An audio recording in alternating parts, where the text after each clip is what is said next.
Fala pessoal, beleza? Sejam muito bem-vindos ao canal de resenhas dos Perdidos no Tempo e hoje a gente vai avançar mais um passo aqui na nossa exploração do Old Dragon 2ª edição, livro de regras básicas. Estamos destrinchando aqui este livro a pedido de vocês que votaram aí na enquete para a gente tentar extrair o que for essencial, o que for mais interessante para vocês entenderem a pegada geral do jogo, beleza?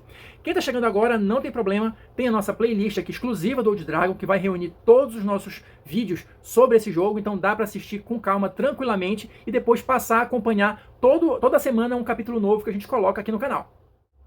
Hoje a gente vai começar a explorar o capítulo 3 do livro, que vai falar justamente sobre as classes, tá? E só para dar aquela primeira informação geral, para a partir daí a gente ir construindo o nosso raciocínio, a nossa exploração, como é que o Old Dragon vai lidar com essa questão das classes? O que são as classes para o Old Dragon? Olha só esse trechinho aqui.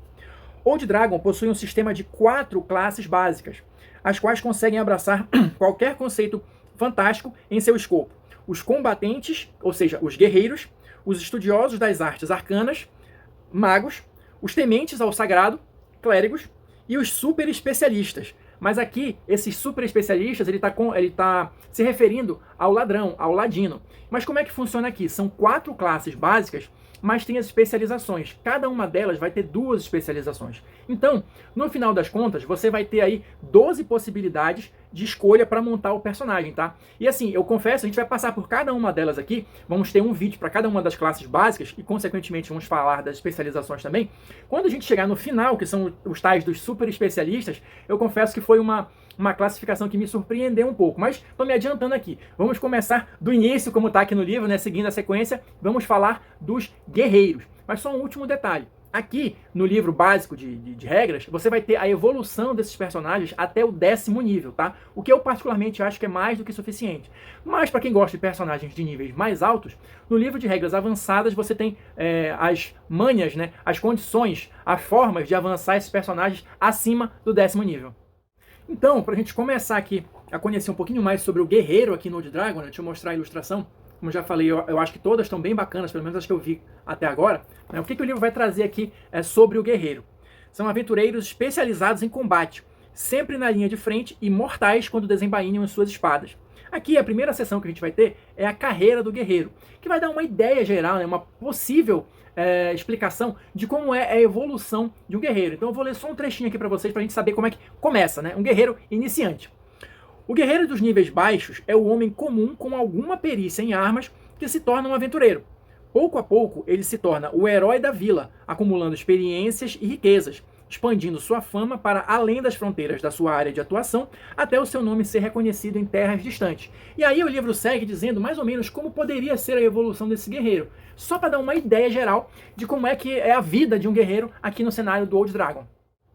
Avançando aqui, a próxima seção vai ser justamente as habilidades de classe, tá? Informações gerais sobre o guerreiro padrão, o guerreiro básico, né? Vamos chamar assim. Então, assim, tem coisas que são bem diretas, bem sucintas, tipo armas e armaduras. Um guerreiro pode usar qualquer tipo de arma, qualquer tipo de armadura. Ele vai ter algumas restrições de itens mágicos que ele vai poder usar, o que não vai poder usar, enfim. Isso está bem direto aqui no livro. O que eu acho mais interessante a gente comentar são esses poderes, entre aspas, aqui os poderes especiais, tá? As habilidades especiais da classe do guerreiro. A primeira delas é justamente aqui o aparar. Nessa habilidade, o guerreiro pode escolher sacrificar um escudo ou uma arma para receber menos dano, tá? É uma habilidade que ele tem. Eu não vou entrar nas minúcias aqui do sistema, como é que funciona, mas a ideia geral é essa, tá? Ele pode escolher sacrificar seu escudo ou uma arma que esteja portando para absorver todo o dano do ataque recebido. Uma habilidade interessante. Em seguida, a gente vai ter aqui a maestria em arma. O guerreiro se torna mestre em uma arma que ele escolhe, aí ele tem bônus quando for jogar com aquela arma. E um ataque extra. Um guerreiro no 6º nível adquire um segundo ataque, corpo a corpo ou à distância, com a mesma arma na qual ele tiver a tal da maestria que eu falei anteriormente, beleza? Então, essas são as habilidades gerais do guerreiro, tá? Interessante também, resgatando uma coisa que eu falei lá no início da série, acho que no primeiro vídeo, sei lá, tem umas coisas que o livro coloca aqui, umas ajudas visuais que te permitem rapidamente identificar algumas coisas. Por exemplo, aqui, olha, a gente vai ter um númerozinho do lado, não sei se vai dar para perceber aqui. Aqui indica qual nível que o personagem adquire essa habilidade. Tá, a gente está no primeiro nível aqui, foi só o que eu falei. Mas olha só, no caso da maestria em arma, a gente vai ter aqui os avanços, olha. Então, no 3º nível vai ter um avanço, no 10º nível vai ter um avanço, e o ataque extra, como o próprio texto fala, é só no 6º nível, mas já tem um 6zinho aqui do lado, que te ajuda rapidamente a identificar quando esse poder vai estar disponível para o personagem.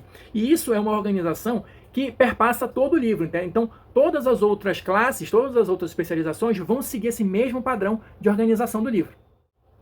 E agora, para a gente começar a falar das especializações, o livro vai dar uma orientação geral aqui, que também vai servir para todas as especializações, independente da classe, que é basicamente o seguinte: você pode escolher adotar uma dessas especializações em qualquer momento do jogo, tá? No início, num personagem de nível 1 ou mais para frente. O ideal é que você faça isso logo de início, porque vão ter alguns ajustes que você vai precisar fazer caso você escolha essa especialização mais para frente, quando seu personagem já tiver avançado alguns níveis. Mas, enfim, outra coisa interessante, e a principal característica das especializações, na minha opinião, é o seguinte: como é que elas vão funcionar?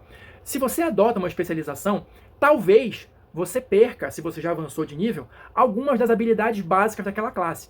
Isso aí vai ser discutido em cada uma das especializações, se você vai perder ou não. Perder, na verdade, substituir pelas habilidades daquela especialização, né? Você vai abandonar as habilidades da classe padrão para substituir pelas habilidades da classe especialista, né? Basicamente é isso. Mas além disso, tem a questão do XP. Se você escolhe uma das especializações, a sua tabela de XP é diferenciada. E a gente já vai ter isso aqui, olha, de início, com o exemplo do guerreiro. Aqui você vai ter o XP normal, vamos colocar assim, e aqui, olha, é o XP especial. Se você escolher alguma das especializações do guerreiro, você vai usar essa tabela aqui para evoluir, e não o XP básico do guerreiro. Claro, o XP da especialização é um pouco mais custoso, né? Você vai subir de nível um pouco mais devagar. E a primeira especialização que o livro vai trazer aqui, decorrente, né, do caminho do guerreiro, vamos chamar assim, é justamente o bárbaro. Olha só, vou mostrar aqui o desenho. Então, quais são as características específicas do bárbaro, né? O que é um bárbaro e como é que ele vai se comportar no jogo? Olha só, deixa eu ler esse trechinho aqui para vocês. Bárbaros são guerreiros nascidos em culturas remotas, de regiões distantes e rústicas, em comunhão com a terra. Ao contrário daqueles que vivem na civilização, a exposição dos bárbaros a elementos adversos os preparou com instintos aguçados, capacidade atlética e resistência acima do comum. Porém, o preço foi cobrado na superstição, na falta de instrução formal e em uma permanente desconfiança à magia arcana. Também uma visão bastante clássica dos bárbaros. Avançando um pouquinho, a gente vai ter a questão das restrições, olha só. O que é isso? É justamente aquilo que eu estava comentando ainda agora. Se você escolhe uma especialização, você vai abandonar algumas coisas, vai ter outro tipo de restrição para adequar, para ajustar, né, e diferenciar o seu bárbaro de um guerreiro padrão. Então, no caso aqui específico, quais são as restrições do bárbaro? Ele não pode usar nenhum tipo de item mágico, tá? E ele só pode utilizar armaduras de couro. Ah, quer dizer que ele não consegue botar uma chainmail, uma full plate? Não, ele consegue, mas caso ele use uma armadura que não seja de couro, ele vai perder o acesso a todas as habilidades dele de bárbaro, tá? Ele não vai conseguir utilizar essas habilidades, beleza? E assim, outro ajuste que é preciso ser feito é o seguinte, olha só, ele vai manter as habilidades básicas do guerreiro de aparar, né, que é aquilo que você sacrifica o escudo ou a arma para não levar o dano, e a maestria em armas. Só que qual é o detalhe? Na maestria em armas, ele não vai evoluir.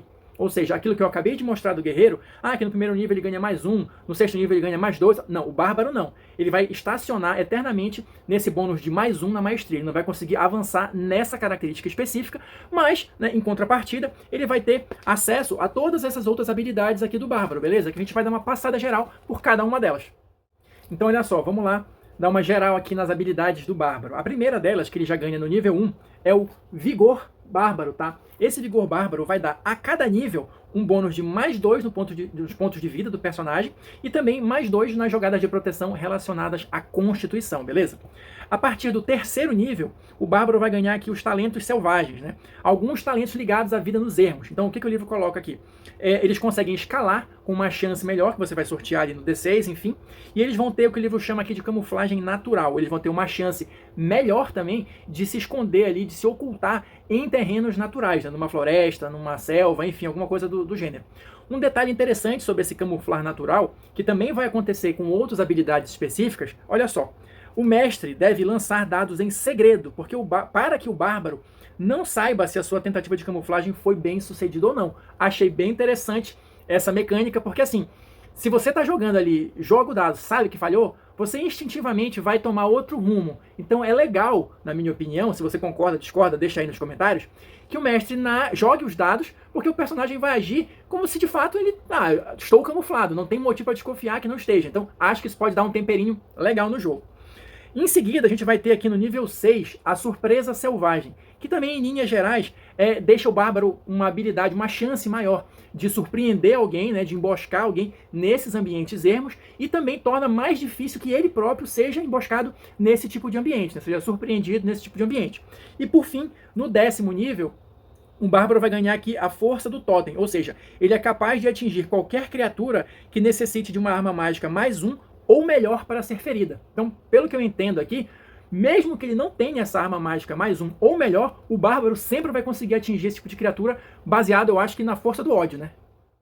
Avançando aqui para nossa segunda e última especialização do guerreiro, a gente vai ter o Paladino. Olha só, o desenho aqui da Paladina, né, no caso, bem bacana também. O que a gente tem de informações iniciais a respeito dos Paladinos? O Paladino é um herói cavalheiresco, errante, destemido e de caráter inquestionável que segue o caminho da ordem, da verdade e da lei, estando sempre disposto a proteger os fracos e a lutar pela erradicação do caos. Um detalhe interessante que eu achei aqui, eu não lembro de verdade se esses jogos mais antigos lidavam sempre com esse conceito do caos, porque aqui no Old Dragon não tem esse negócio de mal. O mal, entre aspas, né, a força maligna, pelo que eu entendi até agora, é justamente o caos. Então tudo que é maligno, na verdade, está ligado ao caos. Enfim, só um detalhe aí, de novo, peço a ajuda dos especialistas, né, quem tem mais experiência aí com Old School, ou quem lembra desses jogos mais antigos, se existe essa diferenciação, se era já o caos mesmo, enfim, deixa aí seu comentário que a gente continua trocando ideias, beleza? Para a gente fechar aqui as informações a respeito do Paladino, a gente vai ter as restrições. Assim como o Bárbaro, o Paladino ele vai manter, né, as habilidades do guerreiro básico, de aparar e de maestria em armas, mas não vai avançar na maestria, né? Do mesmo jeito que eu comentei com o Bárbaro. Além disso, especificamente agora falando do Paladino, ele vai ter que ter um alinhamento, né, com a Ordem, com essa força, entre aspas, aqui, né, benigna, chamada a Ordem. Ele é o inimigo do caos, né, vamos chamar assim. E além disso, ele precisa construir, junto com o mestre, junto com o narrador, um voto restritivo, tá? Um código de honra, melhor dizendo, um código de honra restritivo com pelo menos 3 votos que ele deve seguir. Então, como é que vai funcionar isso aqui? Se por algum acaso, né, o Paladino descumprir um desses votos ali ao longo da campanha, ao longo da história, ele vai cair em desgraça, vamos chamar assim, e vai perder o acesso às suas habilidades de Paladino, tá? Que é o que a gente vai começar a ver a partir de agora. Então o Paladino também vai ter a sua série de habilidades aqui, mas caso ele descumpra, né, esses votos, ele vai perder o acesso a elas. Mas quais são essas habilidades? A primeira delas, olha, também bem básica, bem clássica, né, do cenário de fantasia, é a imunidade a doenças. O Paladino adquire imunidade a qualquer tipo de doença, seja mundana ou mágica, tá? Detalhe importante. Cura pelas mãos, também uma coisa bem padrão. O Paladino adquire a habilidade de curar pela simples imposição de suas mãos até uma vez por dia, tá? E basicamente aqui ele vai curar, deixa eu ver aqui, 1 ponto de vida por nível, tá? Do Paladino. Ah, essa cura pelas mãos ele só vai ter a partir do 3º nível, tá? A partir do 6º nível, ele vai ter a Aura de Proteção, a habilidade de criar uma barreira permanente de proteção ao seu redor, exatamente como o efeito da magia Proteção contra Alinhamento, a qual protege contra criaturas caóticas, tá? Aqui no Old Dragon, um conflito entre o bem e o caos, e não entre o bem e o mal, enfim. No 10º nível, ele vai ter a famosa Espada Sagrada. Como é que vai funcionar isso? Isso aqui eu achei interessante também. O Paladino, ao derrotar um inimigo caótico de grande poder, adquire uma espada mágica, a qual, após ser consagrada à sua causa, se converte em uma espada sagrada com ímpeto e poderes contra o caos, tá? Então, o que dá para entender aqui não é automático, né? Chegou no 10º nível para descer uma espada dos céus lá para ele. Não, ele tem que enfrentar um inimigo caótico, poderoso, e pelo que eu entendi aqui, é a arma que esse inimigo usava, né, ou alguma coisa nesse sentido, encontrou ali durante esse combate.